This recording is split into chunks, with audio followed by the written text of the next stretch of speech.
Hello, today I'm going to talk about my top 10 occult mystical artists.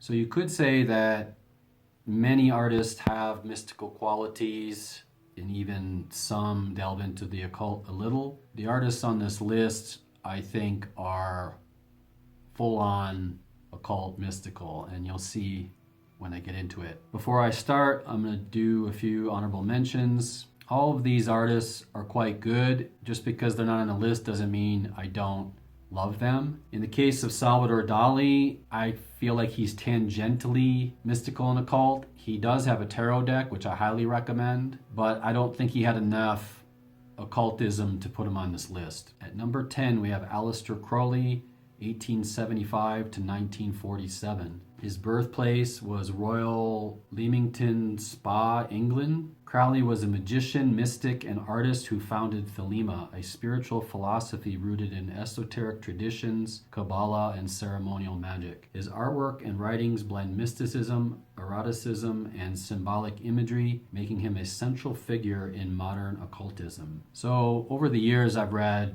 half a dozen of his books, I'd say. Book of the Law, Magic in Theory and Practice, Book 4, Moonchild, etc. A lot of people don't know that he made art as well. I'm putting him at number 10 because of his sheer influence in occultism, mainly for his contribution to the Crowley Tarot, the Book of Thoth. More on that in a minute. I know Salvador Dali is a much better artist, and I think while his writing is sophisticated, his art is not. It is quite naive. It's more kind of art brut or outsider art. And I mean, I'll be honest, I've seen people in art classes that were much better than him. So I'm not saying he's a great artist, but because of his work in his writing and how much his tarot has influenced the world, I put him on here. His Thoth tarot deck was originally rejected by major publishers due to its overt occult symbolism and erotic imagery, and I'll say more about that in a second. He once held an exhibition of his paintings in Berlin in 1931, but it was ignored by critics, leading him to call the art world imbeciles. And in many ways, I kind of agree with him on that. I have never felt in the art world, even when I was in college, and I have exhibited places, and I've always felt like an outsider. I don't really see art as a product, and most people do, unfortunately. I would also add that most of the artists on this list would probably agree with him. At number 9, we have Lady Frieda Harris, 1877 to 1962, birthplace London, England. An artist and Thalamite, Harris illustrated the Thoth tarot deck under Crowley's guidance. Her art incorporates sacred geometry, Egyptian symbolism, and Kabbalistic principles, making it one of the most mystical tarot decks ever created. Harris was originally unfamiliar with tarot, but became deeply involved in Thelema under Crowley's mentorship. But despite creating one of the most famous tarot decks in history, she remained relatively unknown in the art world during her lifetime. I really love these cards. I've loved them for many, many, many, many years. And I would go so far as to say that they're my preferred deck. I do like the Rider-Waite deck as well, and the Dali deck. But I just love these cards, especially the oversized ones. When they were making this, Crowley made her redo some cards up to 8 times, which I find very interesting.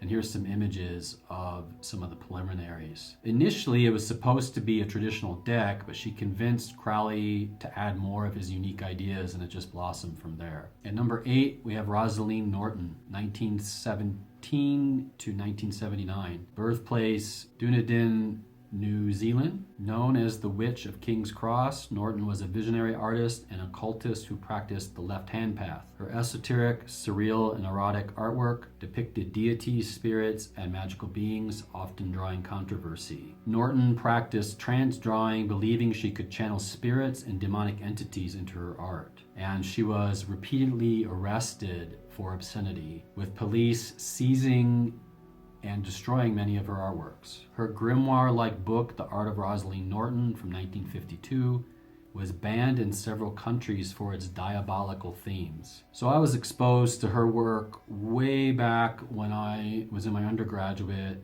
I had discovered this disinformation guide to magic and the occult called The Book of Lies, which I highly recommend if you don't know it. And I was immediately taken with her. I'm not a follower of the left-hand path, definitely not, but I am an advocate for any kind of art, even if it, pushes the envelope a bit. My only complaint of her is that, she's maybe a little too witchy. I'm not really into that kind of thing.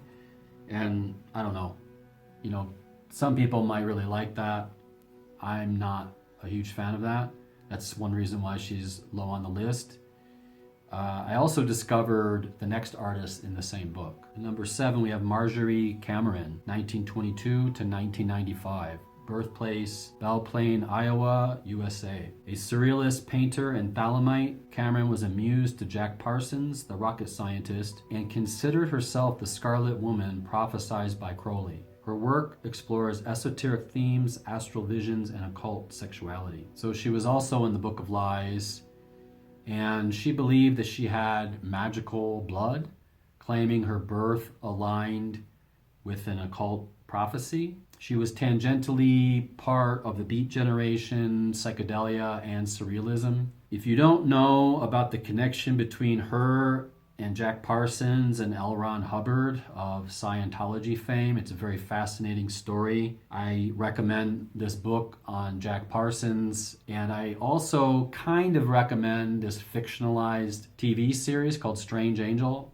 It only aired for 2 seasons. Unfortunately, Parsons died in an explosion, a dubious explosion. There is some mystery around it that maybe he was murdered. And after his death, she became a recluse and believed that shadowy forces had orchestrated his downfall. I mean, it is highly possible.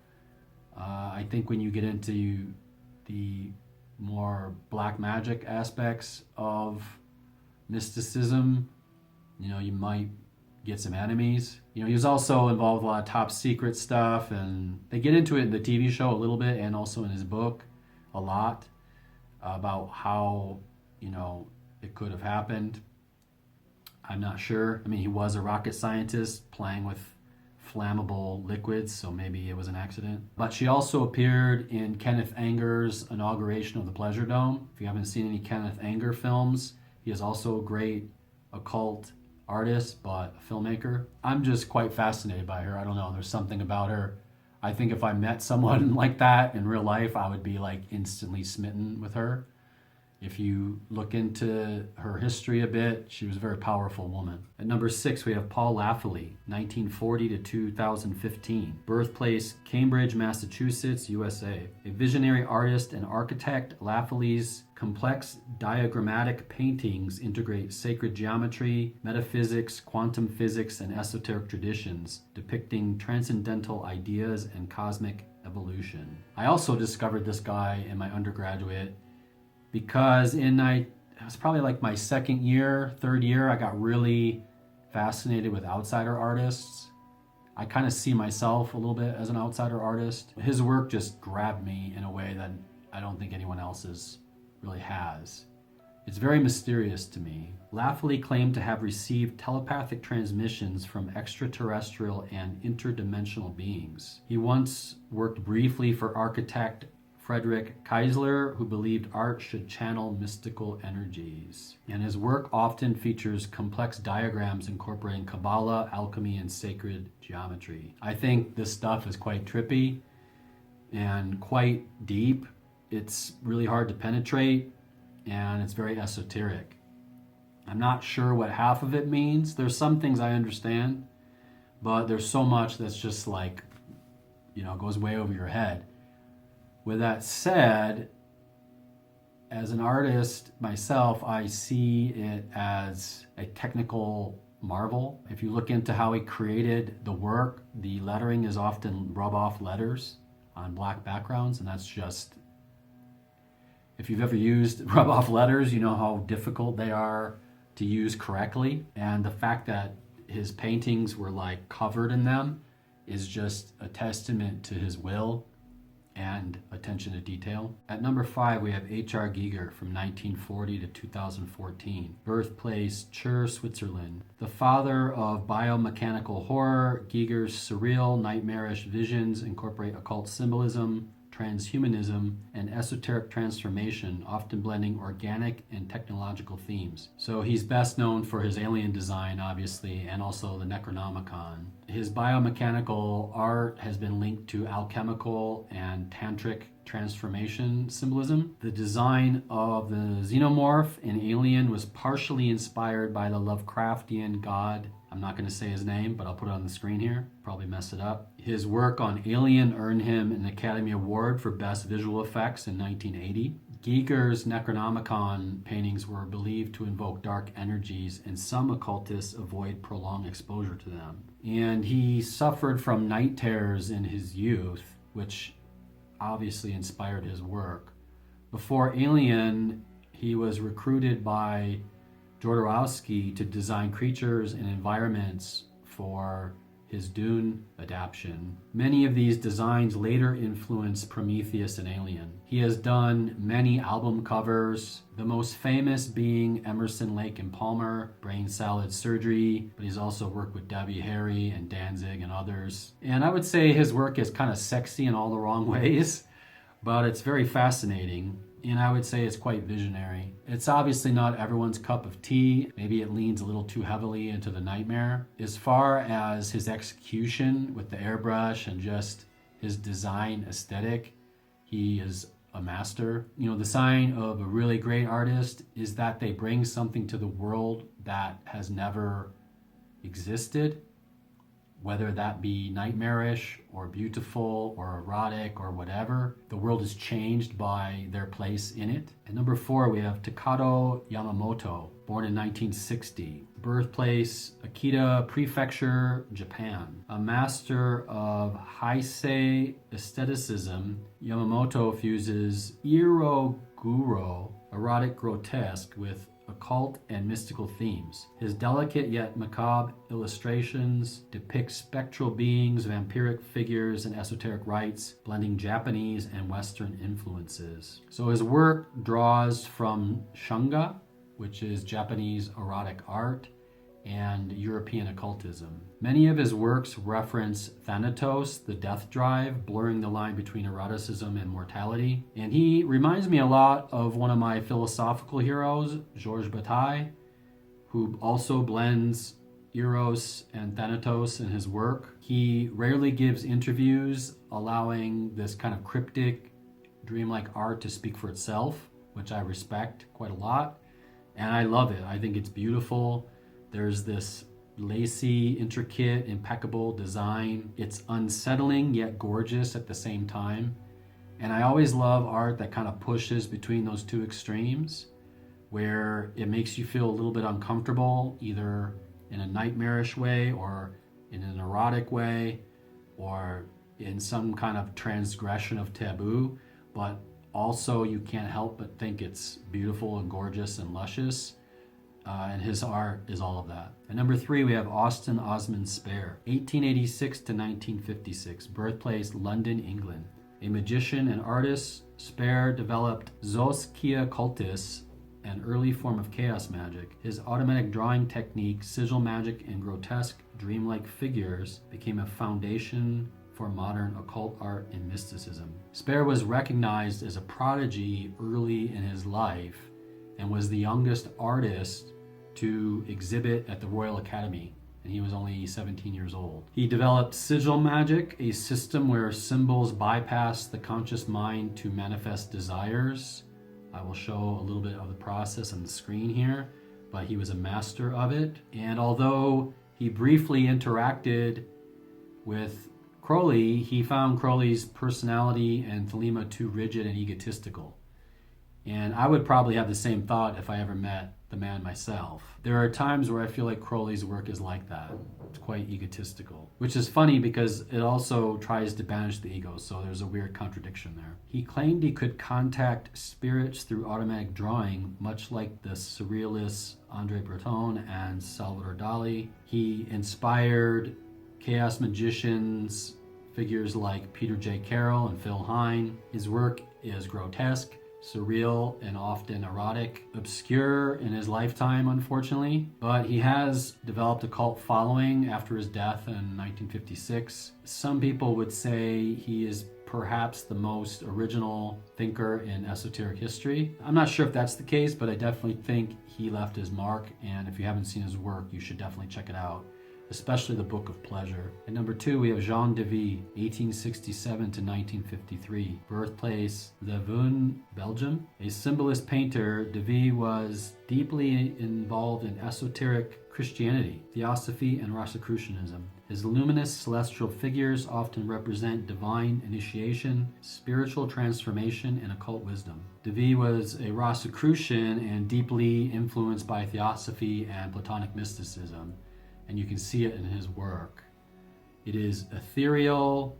There are many elongated figures, visionary landscapes, and themes of spiritual enlightenment. His use of luminous bodies in paintings suggests spiritual transmutation akin to alchemical enlightenment. But I would say that his painting, Satan's Treasures, might be my favorite painting of all time. It is an amazing painting. One of my goals in life is to see it in person. I haven't yet, but I definitely would love to. He believed that art should convey divine and metaphysical truths rather than mere physical reality. He also admired Eliphas Levi and his magical philosophy, incorporating concepts like the astrolite and Kabbalah into his work. He founded this famous salon in 1896, and he wrote several books on esoteric aesthetics, including The New Mission of Art from 1900, advocating for art as a spiritual force. His work is highly mystical. I mean, I'm a big fan of the symbolist artists in general,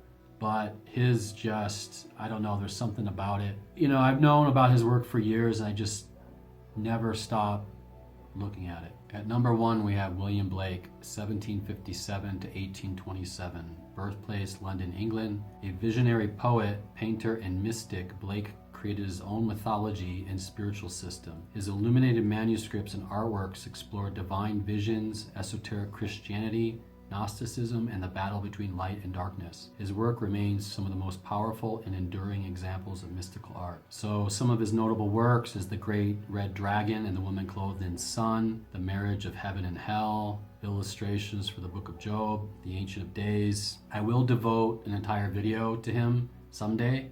He is probably the greatest influence in my life. He was a poet, painter, and printmaker. He inspired me to go to book art school, partly because I had a metaphysical crisis, and during that time I read The Marriage of Heaven and Hell, and it just hit me in a way I can't even describe.